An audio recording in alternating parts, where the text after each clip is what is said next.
Hello, this is Olivia Radecki, and this is my submission for the networking assignment. So as you can see, I have two instances of Afterburner running, one on the left and one on the right, and I have implemented networking to allow you to import assets under object and texture files, stitch those together to create an asset, and instance those assets as well as modifying their position in rotation or pose. So if I go ahead and I start here, and I import an object file, the same object file I imported last time, the lizard mage.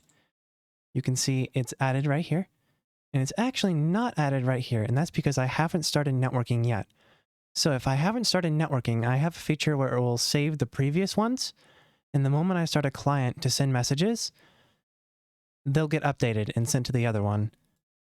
This still needs a little bit of work because the messages are sent asynchronously, and some messages might take longer than others, whereas some messages might not.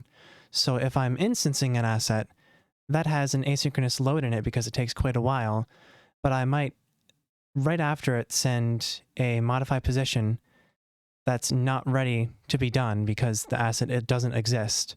So I still have to implement replies, but I think this is good enough for now, and I'm going to implement replies in my final project. So now if I go over here just to show that you can import assets from the other side as well, you can see the window looks a little bit different, and that's because this instance is being run from a different directory. So I'm going to go ahead and import a texture. You can see it gets added here, but not over at the left until I instance a client over there as well. So now both of them have agreed we want to start networking with each other, and now they're going to start networking and actually communicating back and forth. So now I can really choose wherever I want to go, and it doesn't matter. These would just be two separate people playing the same module, not much of a game yet. So I'm going to go ahead and actually instance that asset, and the pop-up did start right over here. That's because I still have it fixed on a specific spot on the screen. I will change that later, but most people will play with one screen for the entire game, so I don't really think that's a big issue.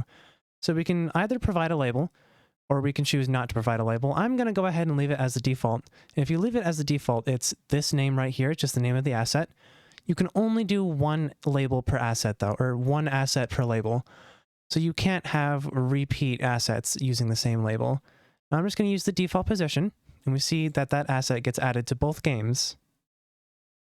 Now I can go ahead and modify position and rotation from whichever module I prefer.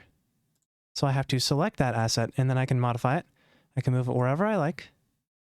And let's go ahead and select that asset over here. And I can also modify rotation. And since my final project is going to be a D&D helper for DMs and map making, I decided to only allow rotations that are possible in D&D or likely to occur in D&D, and that's rotations on the z-axis and the negative 45 and 45 degree angles. That is all of my work that I've done for this. Thanks for watching.